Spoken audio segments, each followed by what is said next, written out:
What's up, you guys? Hey, so I told you every 6 months I was going to give you guys an update on the Mako 17 Pro Skiff. Well, this is 2.5 years since we've owned it.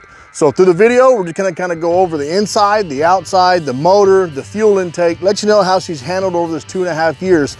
And at the end of the video, I'm going to let you know if I was at the dealership again, would I buy this boat? Stick around. So my pros and cons have stayed the same. And if you guys have watched any of the other videos, the only cons I have on this boat, it's never been with anything, the boat itself, structurally, the way it runs, the way it's built. The only design flaw I see on the Mako is right here on the trailer, right up here on the bow. So when you run it up on the trailer and it hits these rollers, it hits this lip right here before it comes up. Now, I don't know why they designed it like that. Maybe it's the design of the boat. I don't really know what's going on. But under here, you also have a lip. And sometimes this can get caught on this right here if you don't have the right steepness of a boat ramp. Now, we don't have, you know, when we go fishing, we don't always have the steepest of boat ramps.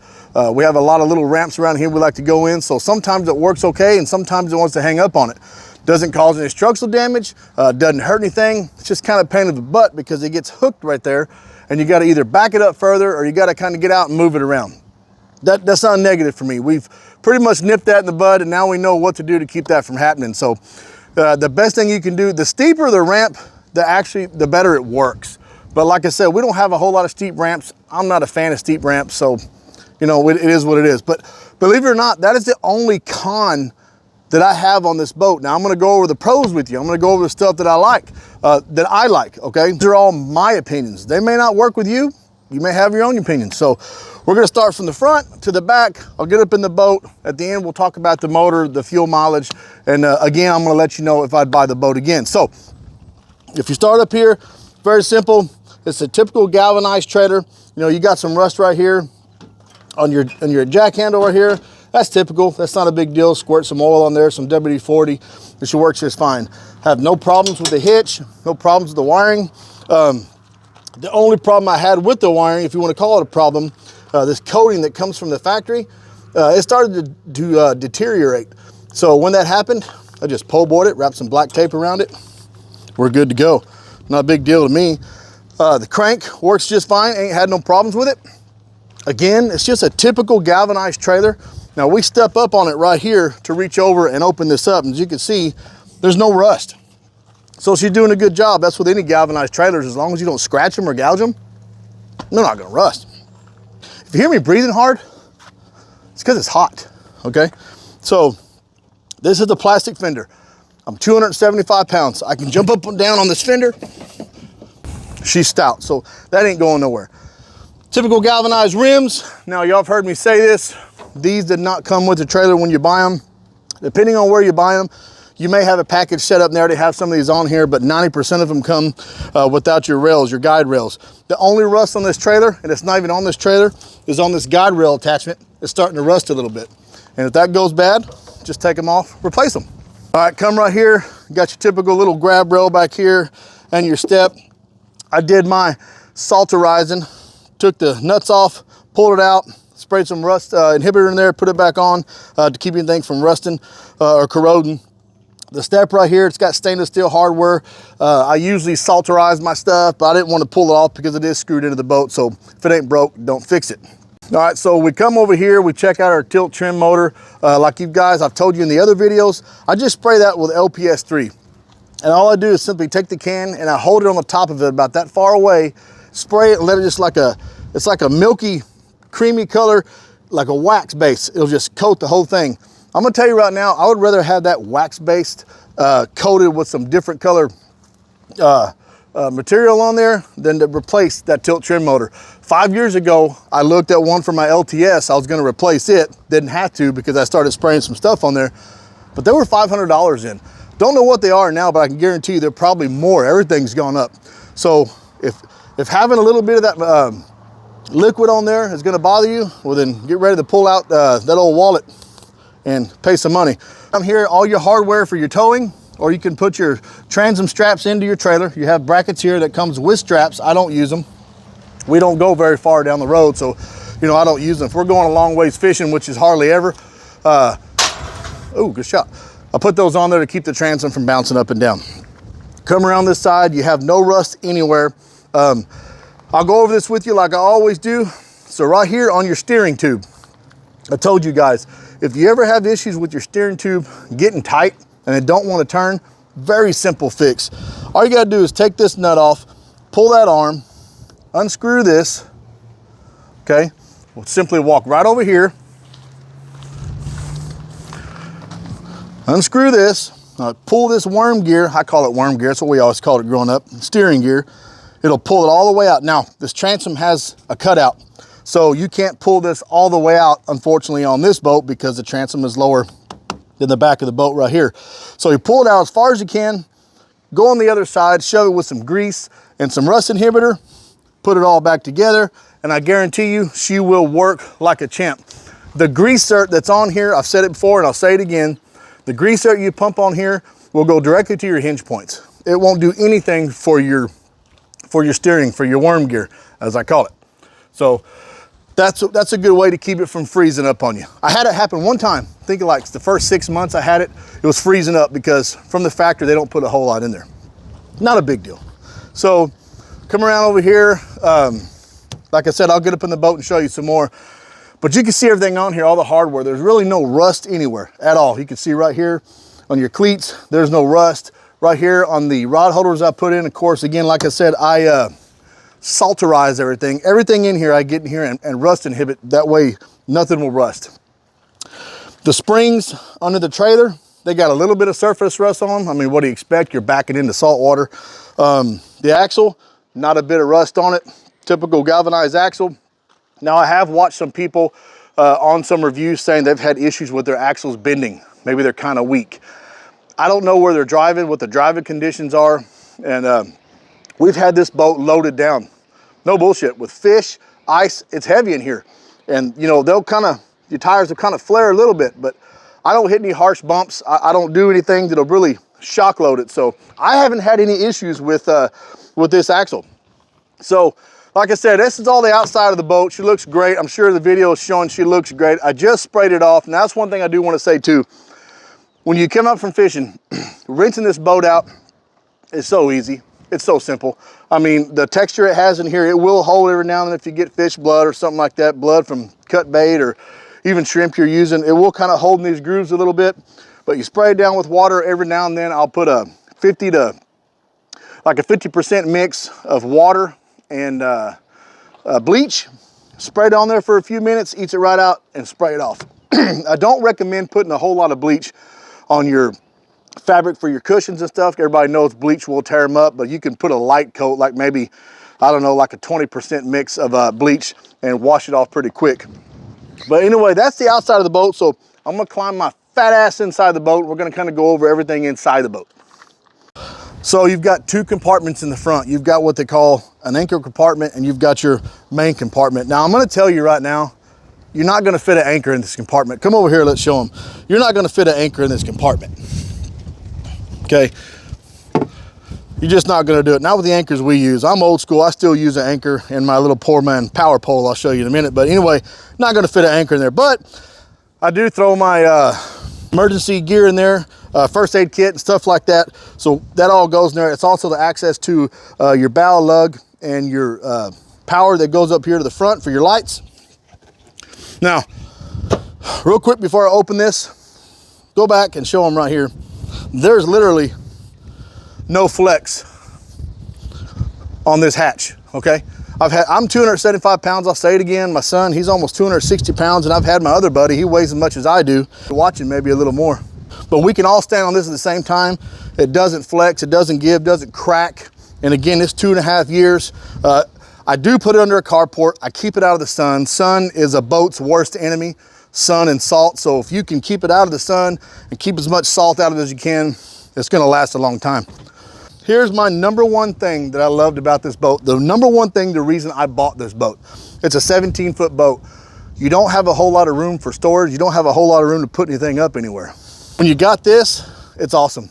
Got life jackets in there, got an extra battery jumper in case battery goes dead, got tackle box, got waters, a little bit more tackle. We put food in there, we put for our recording stuff in there. We I mean, you've got a lot of room. That thing's already got a lot of stuff in there and you still have more room. At the end of the video, I'll kind of tell you some hacks I did to pretty much keep this thing watertight. I've seen a lot of people film some videos and they say this thing, too much water gets in there. It is not watertight. I did some research and your earlier Makos didn't have this rubber seal right here. So water was able to get under there. So I get that. But me personally, I probably would have built something to keep everything off the bottom so water would have went around it. There is a drain in there where water gets in here. It actually drains down underneath the floor, what I call false floor here, and it can drain out the back. So if water ever gets in here, it's not gonna stay, it's gonna drain out. Same thing with the compartment in the front with the anchor. And I'm gonna show you a little hack on that too, how to keep from getting water to go from there to here. Very simple. If you guys watch my other videos, you know one of the biggest things I had when I bought the boat that I was just pissed at, but I got over it. My front bait well. Okay. This thing never, so let me just say this, it worked. It pumped fine, it didn't airlock. I know some people say that they were having issues with airlocks. It worked fine, it wouldn't drain. It would take forever to drain, literally all night. You know, I'd have that much water in the bottom, it'll take all night to drain out. Reason being is at the factory, when they put it together, the overflow and the drain, the two hoses come together to a T that go out the back. Well, they put so much sealant on it, again, that when they put it together, it wouldn't seal. So, you know, I wasn't going to use it as a live well anyway. I just pop some holes in it. We throw our shoes and stuff in there and it drains out. It'll drain out from underneath the center console right to the back. Not a big deal. Center console, I mean, I can't get this thing to pull up. The way these things are sealed, I think they use that 3M 5200 because I can't find any screws in there. So I think they use that 5200 and sealed it to the floor. If you guys have ever used that 5200, that's just permanent. Once you put it on, there ain't coming off. If it does come off, you got to get a blade to go in between and pretty much cut it off. So very sturdy. I love it. This grab rail flexes really good. And we've had some uh-oh moments where the boat's jerked and we've leaned off to the side and had this grab rail damn near touching the glass right here. It bent so much. Didn't crack. Now again, what I like about the center console with plastic, it's not fiberglass. It's not composite either. It's plastic. So it'll flex a whole lot more. And it'll last a lot longer because there's nothing in there that's going to go bad. Hardware for your horns, for your grab rail, all that stainless steel, no rust anywhere. One of the things that sold me on it too was its simplicity. You know, all I have is a tachometer here. I don't have a speedometer. I don't have all the fancy stuff, nothing to go wrong. What I did and what you guys can do, take this ice chest out, lay down, get up under here and get you a rust inhibitor, not a real thick, gooey, I guess you could say, rust inhibitor, something that's real thick and wax-like, like the LPS you put in the back. I recommend the T7 bow shield. You can get under there, spray that T7 bow shield, put a little towel or something down because it will drip. Spray all the back side of your switches. You don't have to unplug it. You don't have to necessarily unplug the switch from the harness. On the back side where the wires go in, you've got access to spray all that stuff. You spray all that stuff, you spray your worm gear box on the side right here, things will keep from rusting and you can just steer it with one finger. I mean, there's no power steering. I mean, you do that, these things will last. My switches have never not worked. My 12 volt port right here, I spray that stuff inside there. It's never not worked. So again, 2.5 years and I've had no issues whatsoever. Come back here to the rear live well. It works exactly like it should. Got some shrimp antennas in there. Works exactly like it's supposed to. All the hoses here for all the electronics. Fuel hose, the worm gear hose. Nothing cracking, no rust anywhere. Ain't had a problem with it. 2020. Before that, I've always bought boats off of Craigslist, Marketplace, $1,200-1,300, and they've lasted me forever. Okay, I took care of them. I kind of went above and beyond. This boat right here started from the beginning, cleaning it up, keeping the maintenance on it. Now I have no issues. If something happens and it just slips my mind and it goes a while, I don't have to worry about it because I did so much maintenance and I salterized everything that I don't have to worry about it. Absolutely no issues. Okay, kill switch. Still works good, still nice and tight in there. So we'll go ahead and get outside the boat. I'll go over some of the stuff in the motor and talk about the fuel mileage, and I'll let you know. Obviously, you guys can probably figure out. I'll let you know if I would buy this boat again. All right, so I'm gonna go ahead and talk about the engine real quick. Now, I know some guys are not keen on Mercury. Man, I've had Mercury's, Yamahas, Johnsons, Evinrudes, I've had them all. And I've never had an issue with one being bad just because it's so-called bad. A lot of your boat, a lot of your motor is maintenance. It's taking care of them. It's going above and beyond, you know, the call of duty to keep them running. Now, a long time ago, they didn't have all the rust inhibitor spray like they got now. So there's no reason that you can't take care of your engine, none whatsoever. So take the cowling off. Man, she's beautiful, she's clean. Now, I changed this myself at 22 hours. And how many hours I got on her now? I've got 50.3. Most of you are probably saying, dude, you've had that boat for 2.5 years and you only got 50 hours on it. I don't go a long ways.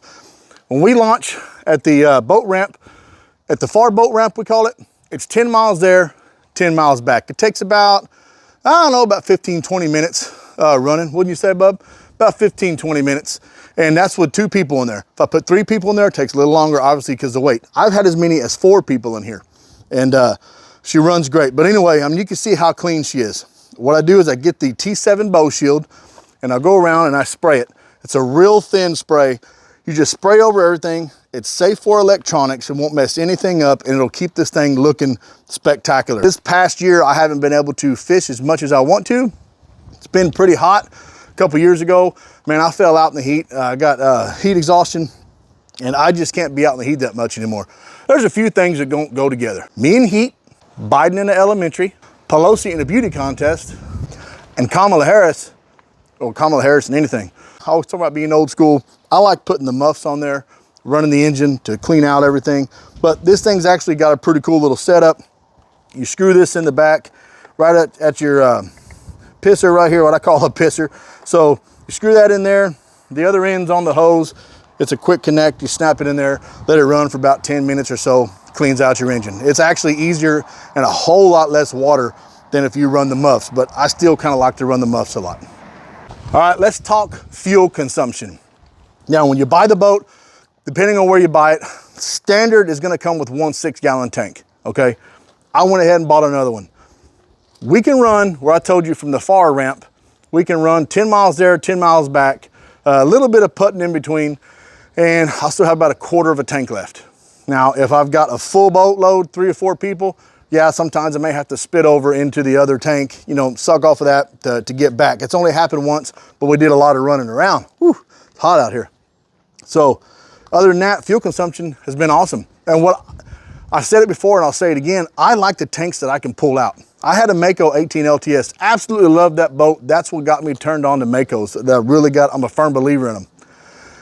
It had a built-in tank. The problem with built-in tanks is if you don't keep them full all the time, they get water in there, they get moisture. And you know, if you put moisture in your engine, it's not a good thing, right? Well, these, you can take them out. I can pour what's left over in that fuel into my lawnmower, my weed eater, and I don't have to worry about fuel sitting there and just going bad. So I like that. Now, I've also said, put you another fuel tank in here because believe it or not, an extra fuel tank will help balance the boat out a little bit. So I absolutely love this boat. Mako has hit a home run with this boat. It's an affordable boat. It's a light boat. I got it pulled on the back of my dually, which is way too much truck for this boat, right? It's an F350, it's way too much for anything. Oh, I was gonna show you the hacks up here to keep water out. It's very simple. If you look in this anchor compartment, you have a little panel here. Take these 4 screws out. In between this panel and the front panel is a notch cut out for water to run out. Now that panel up here in the big compartment didn't come with any kind of sealant around it, okay? You can probably zoom in there, you can show them, they can see it. I put some sealant there. What happens is when water rushes through so fast, it goes past that drain, hits that panel right here, and it'll drip into the front. So all you have to do is take this panel off, run some thick silicone around it, put it back in. Water can no longer splash around the drain hole and get into this compartment. And that pretty much makes it watertight. Now I'm gonna make a video showing you guys of what I'm gonna do to replace this, this rubber seal right here. Reason being is they made the splice here versus being the splice back here. I don't know if they weren't thinking, I don't know, but No water gets in here, but if there's ever a chance of water getting in, it will be from that splice. The splice should have been up here that way as it shuts. You know, there's no water can get in, but no water has gotten in. But I'm the kind of person, again, I want to make sure everything is taken care of. So I will make a video on that and show you guys how I do that. But there's the hack. All you're doing is simply just sealing this front hatch. That's all you're doing. Real simple, real easy.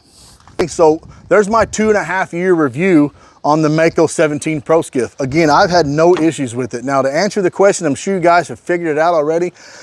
If I was in the dealership and I could buy this boat again, would I? And the answer is yes, only if it was for the same price. I've seen what these things have been marked up to. I think it's outrageous. Like I said, I bought mine, it was $19,999. TT&L, I walked out the door paying like a little over 21. I've seen these things, and maybe I'm looking in the wrong place. I've seen these things marked up to almost 25 now. Maybe they've gone back down, maybe they haven't, I don't know. But for the same price, would I pay for it again? You betcha, 100 times over. All right, guys, hey, before we end the video, do us a favor, go to our Facebook page, H.A.B. Outdoors. Go check us out. We have a lot of raffles. We're fixing to end our raffle, our archery raffle, which was 2 packs of Rage broadheads, 100 grain expandables. Awesome broadheads. We're gonna have a raffle coming up just as soon as that one's done. I'm gonna be raffling off a Caldwell shooting sled as well as some shooting bags. So go check us out, H.A.B. Outdoors. We're always doing raffles. We have our shirts, our hats for sale. Go check us out, hit us up. All right, guys, hey, that is the end of the video. If you like what you've seen, make sure you like and subscribe. Help spread the word, help us grow. We appreciate y'all, and every chance you get, just like I always tell you, wet a line, let an arrow fly, put some rounds down range. We'll see y'all next time.